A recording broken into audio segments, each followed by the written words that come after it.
आजिर प्रसंग मृदु पानीयर करामती। विंश शताब्दीर मध्यभाग ठारू आरंभ करी प्रायतः 70 दशक पर्यंत निपट मफसल अंचल शीतल मृदु पानीयर स्वरूप लोक माने देखि नथिले। ग्रामांचल आजिकाली परी चिकण पिचु रास्ता नथिला, विद्युत आलोक ग्राम दांड हसु नथिला कि सारा राति फ्लड लाइट रे ग्रामांचल दुकान सब झलक नथिले। खरा दिने जो गाँ को सरकारी बाबू मानकर जीप खंडिक प्रचुर धूली उड़ाई प्रवेश कर पारुथिला, से गाँ को धन्य कह जाउथिला। कारण से गाँर पिला माने चतुर्थ श्रेणी इंग्राजी बही रे जीप र चित्र देखि परिबा संगे संगे चलंता जीप पछरे दौड़ी दौड़ी धूली स्नान करिवार मजा नेउथिले।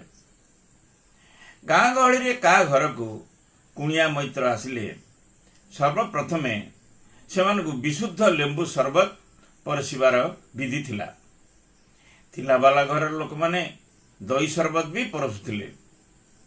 एहा परे चिक चिक मजा होइतिबा कंसा थाली रे जल धौत चूड़ा गुड़ नड़िया कोरा छेना कदली आदि भिन्न भिन्न स्थान रे रखी आसन पकाई अतिथि को मनोई पाई डका जाउथिला।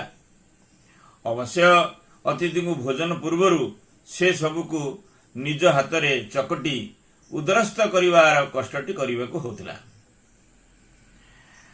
आरटी कंपनी रो नील धवल रंगर बस गुड़िक ग्रामांचल को पड़ीथिबा जो नालीगोडी रास्ता रे गड़ुथिले से रास्ता गुड़िक क्रमशः कला पिचु रास्ता रे निजर सत्ता हराइबा परे नाली रंगर बस गुड़िक ग्रामांचल को धाँ दौड़ करने बेलू से दुई प्रकार आसन व्यवस्था करा जायतिला। ड्राइवर ठारू कंडक्टर पर्यंत पछक पछ पड़ीथिबा सीट गुड़िक अपर श्रेणी और कंडक्टर पछकू जो श्रेणी गुड़िक जो सीट गुड़िक पड़ीथिले से गुड़िक लोअर सीट बोलिकी कह जाउथिला। उभयंकर टिकेट मूल्य रे सामान्य पार्थक्य थिले भी यात्री माने ठिया हो जाउथिले मध्य अपर सीट रे टिकेट करी अधिक खर्च करने को पसंद करनथिले। फलतः यह होउथिला जे सीट टे पाइबा पई विकल यात्री से अधिक मूल्य देकरी आगरे अपर सीट रे बसी पारुथिला एवं अल्प कई घंटा पाई हेउ पछके निजको वीआईपी मान करथिला। कहिबा बाहुल्य परे ए नियम उठी जाइथिला। अतिथि को चा और बिस्कुट रे आप्यायित करिवार जो पुराना कालिया परंपरा थिला सेटा चलीगला। गाँ गंडा को विद्युत सरबराह उपलब्धि हेबा मात्रे ग्रामीण दुकान मानकु रंग बेरंगर बोतल सब आसीगले। या भितरे आस्थान जमाइले भली की भली रंगीन पानी भर्ती बोतल गुड़िए शीतल मृदु पानीय एणिकी आउ चा जलखिया करिवार झंझट तो नहीं।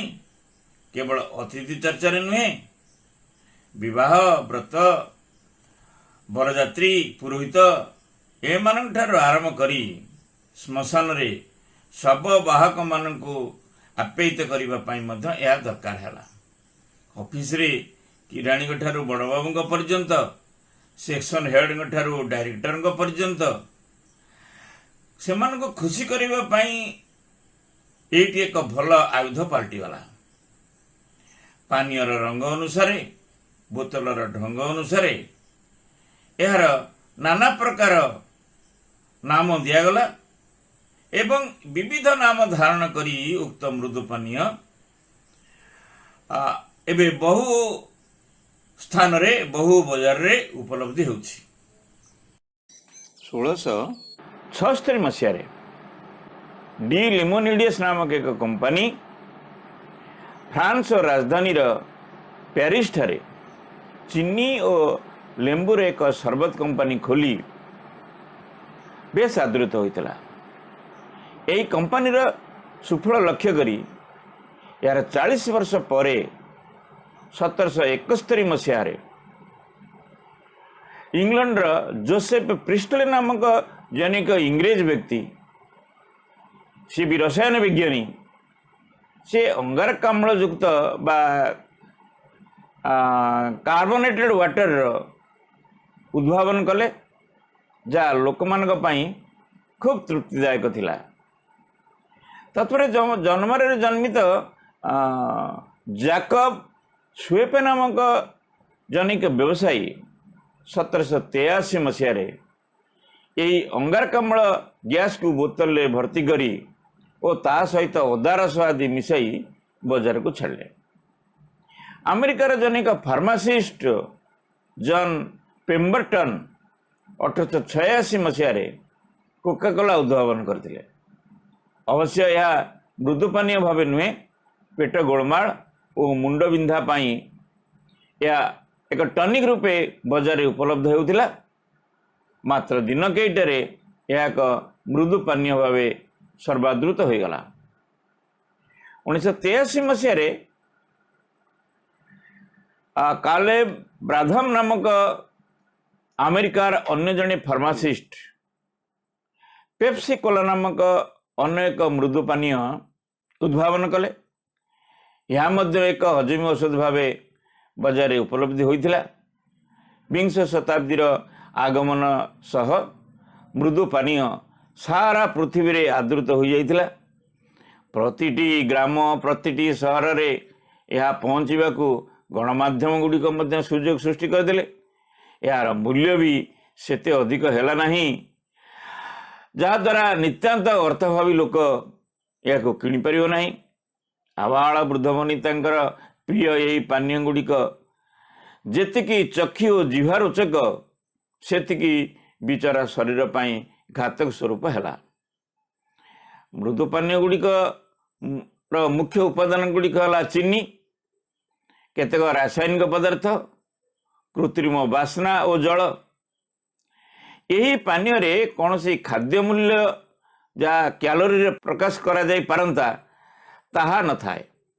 एथिरे सरल कार्बोहाइड्रेट थाए जहाँ पान करने संगे संगे सीधा सड़क रक्त रे मिसी जाई थाए और मनुष्यर स्वास्थ्य को अति धीर पदपात आक्रमण करने को लगे। बिचारा पीला वालाटी जानीपे नहीं जे ता स्वास्थ्य समस्याटी पाई किए दायी। पिलाठू बड़ पर्यंत बुढ़ाठू बुढ़ी पर्यंत यही आदरणीय पानीयटी की क्षतिकारक उपादान अच्छी से सब कथा से माने चिंता करते नहीं, किंतु एगुड़िक सब आलोचनार सापेक्ष। प्रथम कथा हूँ चीनी।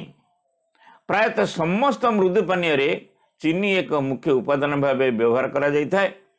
चीनी एपरी एक सरल बाइकार्बोनेट जहाँ पेट को जीवा मात्रे सीधा सड़क रक्त रे मिसी जाए और रक्त रे थिबा चीनीर परिमाण को बढ़ाई दिए।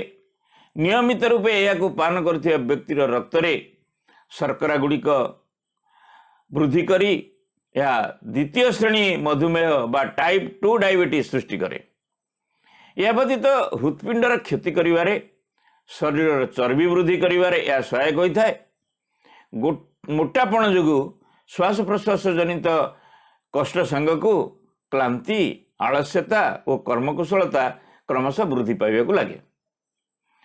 केतेक मृदु पानीय कंपनी चीनी बदल रे कृत्रिम चीनी बा आर्टिफिशियल स्वीटनर्स व्यवहार कर यही आश्वासना कार्यतः निष्फल होता है, कारण कृत्रिम शर्करा रे मध्य मोटापण वृद्धि हुए, जहाँ फल यार कुप्रभाव शरीर उपरे पड़े। द्वितीय कथा हूँ फस्फोरिक एसिड। यही रासायनिक पदार्थटी खाद्य को खटालिया स्वाद देवाई व्यवहार करा जाता है। मृदु पानीय रे खट्टा मीठा स्वाद देवाई यार व्यवहार जीव सुस्वादु हुए सत, किंतु शरीर अस्थि सकल को कैल्शियम छाणी नेबारे यह बेस सहायक हुए। मृदु पानीय को पान करते व्यक्ति जेतेबेले निज देहरु କ୍ୟାଲସିୟମ କମି ଯାଇ ଅଷ୍ଟୋପୋରିଓସିସ୍ ରେ ପୀଡ଼ିତ ହୋଇଛି ବୋଲି ଡାକ୍ତରଙ୍କ ପାଖରୁ ଶୁଣେ, ସେତେବେଳେ ନେଡ଼ିଗୁଡ଼ କହୁଣୀକୁ ବୋଇ ଯାଇଥାଏ। ପରବର୍ତ୍ତୀ କଥାଟି ହେଉଛି କାଫିନ୍।